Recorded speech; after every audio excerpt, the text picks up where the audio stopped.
اور جس وقت وہ اپنے خیمے میں پہنچی، ادھر گھر پہنچی، تو اپنے بچوں کو کہا کہ بیٹا ہو سکتا ہے یہاں ہماری بستی میں کوئی خبر گیری نہ کرے اور ہمیں کوئی کھانا پینا نہ ہو، تو چلتے ہیں آگے چلتے ہیں، سارے لوگ ہی آگے جا رہے ہیں، تو آگے چلتے ہیں، آگے چل کے دیکھتے ہیں۔ تو وہ عورت اپنی بچیوں کو لے کے وہاں سے آگے نکل پڑی اگلے شہر کے لیے۔ تو لکھا ہے کتابوں کے اندر کہ وہ وہاں سے جب آگے اس نے ہجرت شروع کی تو کہتے ہیں کہ آگے شہر کے کنارے پہ اسے ایک گرجا گھر نظر آیا، ایک مجوسی تھا، ایک آتش پرست تھا، اس کا ایک گھر اور ڈیرا نظر آیا۔ وہ نہیں جانتی تھی کہ یہ بندہ کون ہے، غیر مسلم ہے یا مسلمان ہے۔ تو اس نے بچوں کو بیٹھ ٹھہرایا اور بیٹھ ٹھہرانے کے بعد وہ جا کے اس گھر میں اس نے پھر دستک دی، دستک دینے کے بعد اس نے آگے پوچھنے والے نے پوچھا کہ بھی کون ہو؟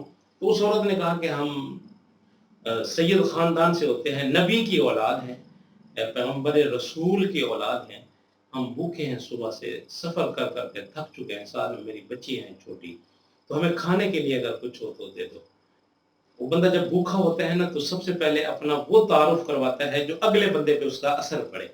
تو اس عورت نے بھی یہی کیا کہ ہم آل رسول سے ہیں، آل پیغمبر سے ہیں، ہم سید خاندان ہیں، تاکہ اس کے دل پہ رحم پڑے اور ہمیں کھانے کے لیے جلدی دے۔ تو وہ شخص تھا تو غیر مسلم، لیکن جب اس نے آل رسول اور آل پیغمبر کا نام سنا تو ایک دفعہ وہ ایسے کانپ گیا، زمین اس کی پیروں سے نکل گئی۔ اس نے کہا میں کہاں غیر مسلم اور آل رسول اور آل نبی، جانتے تو سب ہیں کافر کہ حضور نبی کریم صلی اللہ علیہ وسلم کی شان کیا ہے، وہ الگ بات ہے کہ کلمہ نہیں پڑھتے۔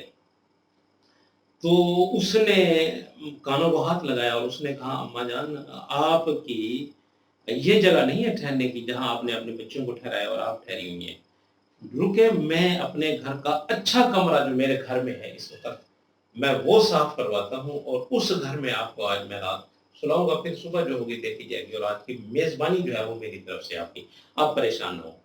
تو کتابوں میں لکھا ہے کہ وہ شخص گیا، اس نے اپنے گھر والوں کو کہا کہ بھئی جو یہ کمرہ ہے نا اچھا اس کو صاف کرو، اس کو ایک دفعہ غسل دو پانی سے، ہم ناپاک ہیں، ہم کلمہ نہیں پڑھتے، وہ آل رسول کے گھر والے ہیں، آل نبی کے گھر والے ہیں، وہ پاک گھرانہ ہے، وہ پاک لوگ ہیں، ہم ناپاک لوگ، ہمارا گھر ناپاک، تو اس وجہ سے اس کو غسل دو، اس کو دھو، اس کو صاف کرو، میں ان لوگوں کو لے کے آتا ہوں۔ ایسے ہوا، وہ کمرہ صاف ہوا، گھر صاف ہوا، ان کو بٹھایا گیا۔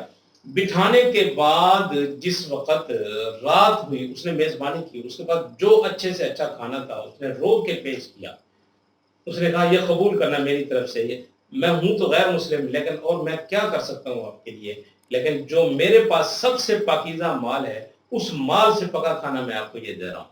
تو بچوں نے کھایا، اس نے کھایا، رات ہو گئی اتنے میں۔ رات کیا ہوتی ہے؟ رات یہ ہوتی ہے کہ وہ جو مسلمان پیچھے تھا جس کے پاس یہ لوگ پہلے ٹھہر کے آئے تھے، رات کو خواب میں وہ قیامت کا منظر دیکھتا ہے، وہ شخص، وہ مسلمان قیامت کا منظر ہے، جنت میں جانے کے لیے لوگ لائن میں کھڑے ہوئے ہیں، فرشتہ کھڑا ہوا ہے، وہ پوچھ پوچھ کے جانے دے رہا ہے اندر، اور ساتھ میں حضور نبی کریم صلی اللہ علیہ وسلم جلوہ فروز ہے۔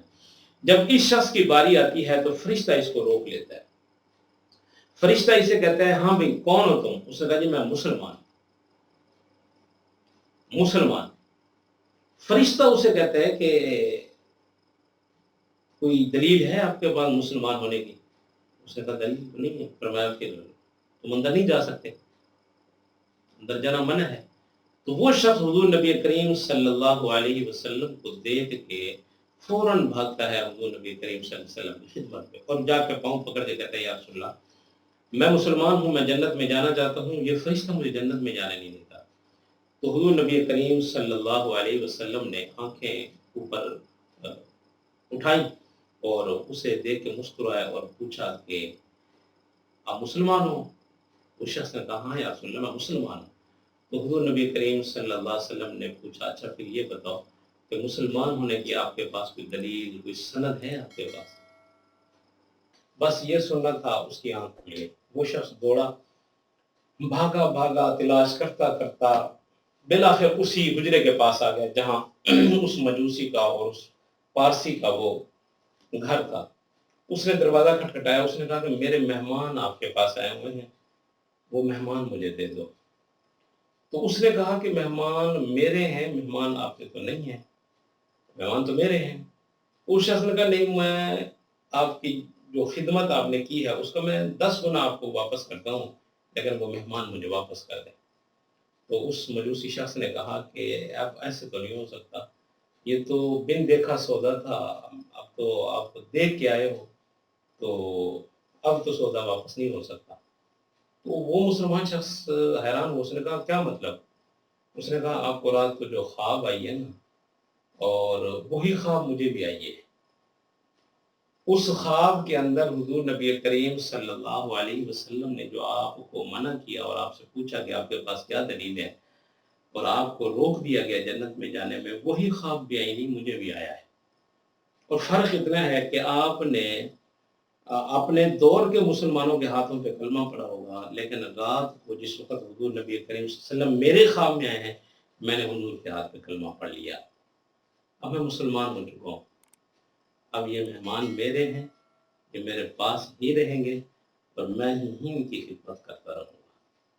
تو دوستو یہ دیکھو، یہ وہ سادات ہیں، اور یہ وہ ان کی عزت پہ ملنے والی بشارت ہے جو ہم سوچ بھی نہیں سکتے۔ تو اس وجہ سے جو لوگ سادات ہیں، سید ہیں، ہمارا فرض ہے ان کی خدمت کرنا، ان کی دیکھ بھال کرنا اور ان کی عزت کرنا۔ تو یہاں سے یہ عظمتیں، یہ رفعتیں، یہ بلندیاں حضرت امام حسین رضی اللہ تعالیٰ عنہ کی شروع ہوتی ہیں کہ سب سے پہلے نسب، قبیلہ، یہ کیا تھے؟ تو یہ وہ گھر تھا جس گھر کے فضائل یہ ہیں کہ اگر ایک پارسی، ایک غیر مسلم اس آل نبی کے گھر کو ایک رات کی میزبانی دیتا ہے تو اللہ اس کو صبح اٹھتے ہی مشرف اسلام کر دیتے ہیں۔